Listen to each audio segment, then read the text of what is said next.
welcome to the official YouTube channel for me, the Colin Cowherd Podcast. Go on, hit the subscribe button right there so you don't miss any of our football content this postseason. Going to have instant reactions after every big game. Thanks.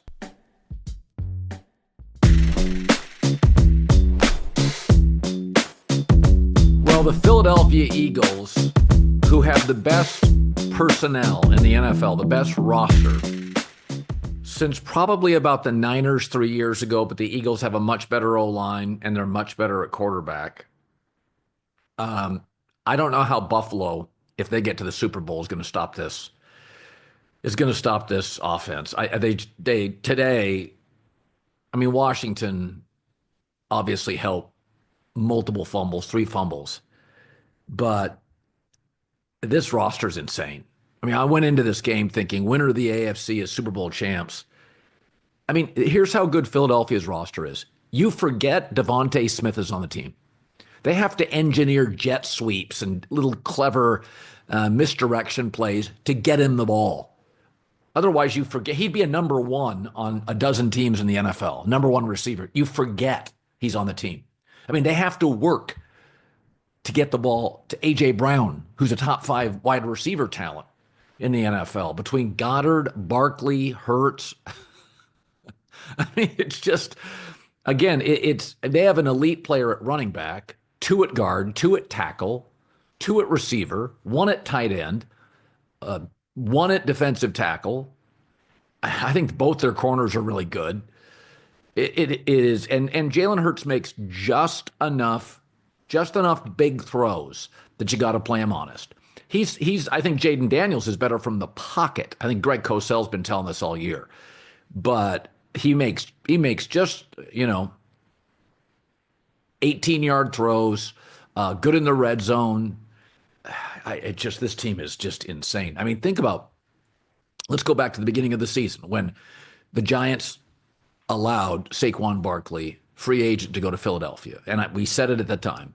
This is as bad as GMing gets, Joe Schoen of the Giants. It doesn't get any worse than that. I always thought Reggie White to the Packers, greatest free agent acquisition. Drew Brees to the Saints. I mean, Brady wasn't in Tampa long, pretty damn good, right? Peyton Manning to Denver. This feels like it's in the same class. I mean, to let them go to your division rival, congrats on Joe Schoen retaining his job. It's as bad as it gets, and you could see it coming from a mile away.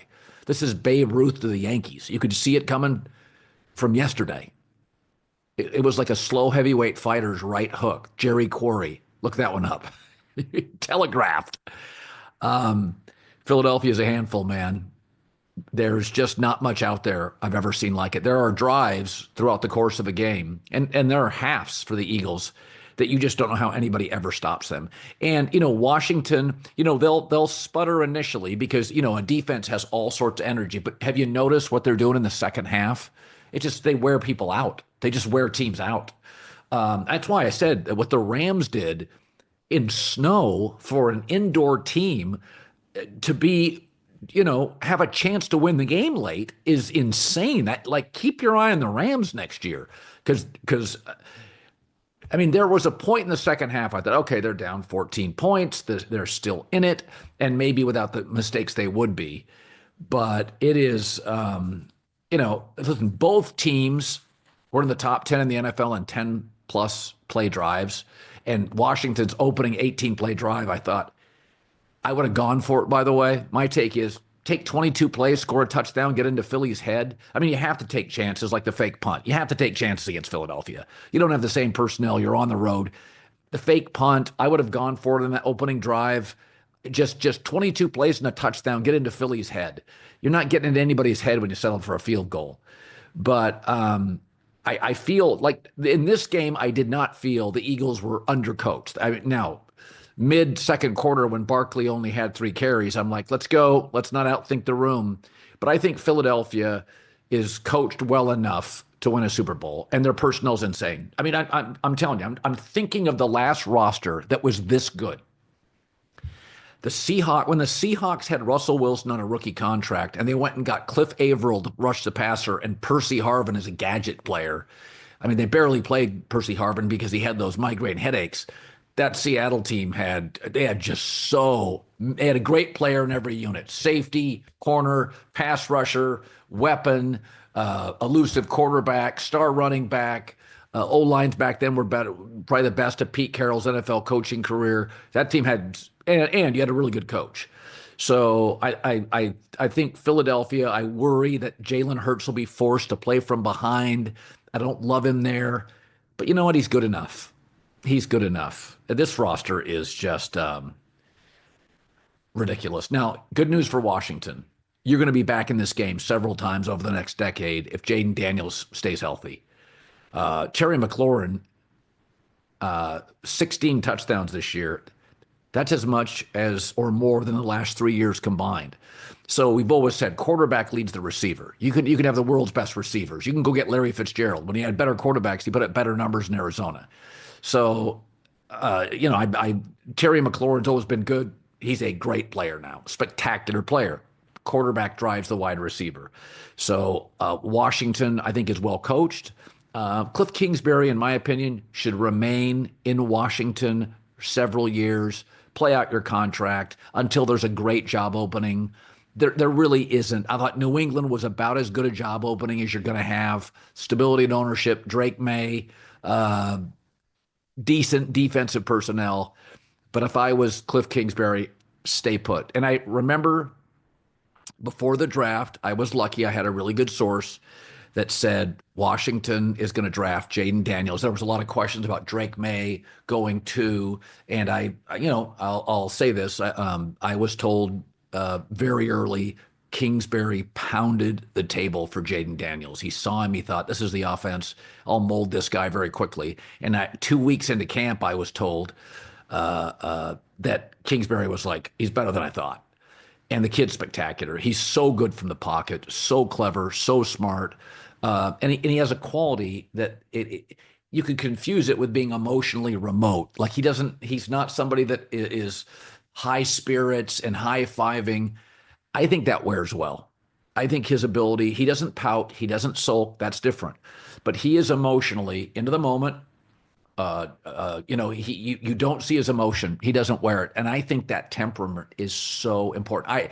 Listen, Baker Mayfield has done a great redemption tour. He wears his emotion on his sleeve. And because of that, he throws a lot of picks and he's reckless. I love Sam Darnold. Sam Darnold gets very emotional, amped up. You don't get that with Jaden Daniels. It's just same temperament, and that is going to pay major dividends. I didn't think he was overwhelmed. He didn't have half the team. He's got one weapon. He's got Austin Eckler, but I mean, Zach Ertz, good players, but I mean, McLaurin's a special player. So I got reams and reams of notes that I'll get to more of the Eagles with former Eagle scout John Middlecoff later. But that 4th and 12, they went for it. When Daniels got sacked in the fourth quarter, that was all she wrote. You're watching the same thing I am with Philadelphia. Sweet Jesus, is this roster insane? It will be the best roster in the Super Bowl. It will be the best roster I can think of, except for the Niners. And I won't even say that. The Niners were not this stacked on the offensive line, and Hurts is a better quarterback. But in the red zone, good night.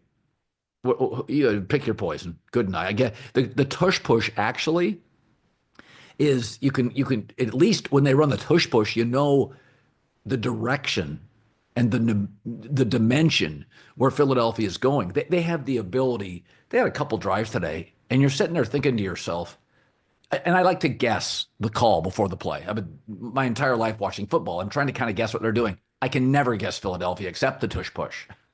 That's the only time I know what they're doing. But when I think they should go to Saquon, they don't. And then I think, where's Devontae Smith? And they get it to him. That gutsy call on 4th down, they threw it up the sideline to A.J. Brown. That would have been the last thing I would have envisioned or predicted.